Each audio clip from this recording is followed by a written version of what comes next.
Leone electronics সকলের বিশ্বস্ততম প্রতিষ্ঠান। আপনারা কোন ফ্রিজ কিনবেন তা নিয়ে চিন্তিত?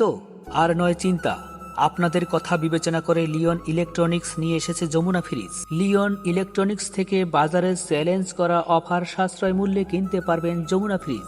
বাংলাদেশে একমাত্র যমুনা রেফ্রিজারেটরই তার উৎপাদন প্রক্রিয়ায় কোথাও কোনো সিলিকন ব্যবহার করে না। আমাদের ফ্রিজগুলোতে R600A গ্যাস ব্যবহার করা হয়েছে, যা পরিবেশ বান্ধব ও মানবদেহের ক্ষতি করে না। আধুনিক প্রযুক্তি ব্যবহারের ফলে খাবারের মান ঠিক থাকে এবং বিদ্যুৎ খরচ ৭০% কম হয়। তাই আর দেরি কেন, চলে আসুন লিওন ইলেকট্রনিক্স। প্রোপাইটার মোহাম্মদ নূর আমিন, থানাহাট বাজার, সবুজপাড়া রোড, চিলমারি, কুড়িগ্রাম। এছাড়াও লিওন ইলেকট্রিকে পাওয়া যাবে solar battery, IPS battery, AC/DC fan, rice cooker সহ যাবতীয় ইলেকট্রিক পণ্য। RFL প্লাস্টিক ডোর ও বিভিন্ন ব্র্যান্ডের সোলার প্যানেল সহ যাবতীয় ইলেকট্রিক ও ইলেকট্রনিক্স পণ্য পাইকারি ও খুচরা বিক্রয় করা হয়।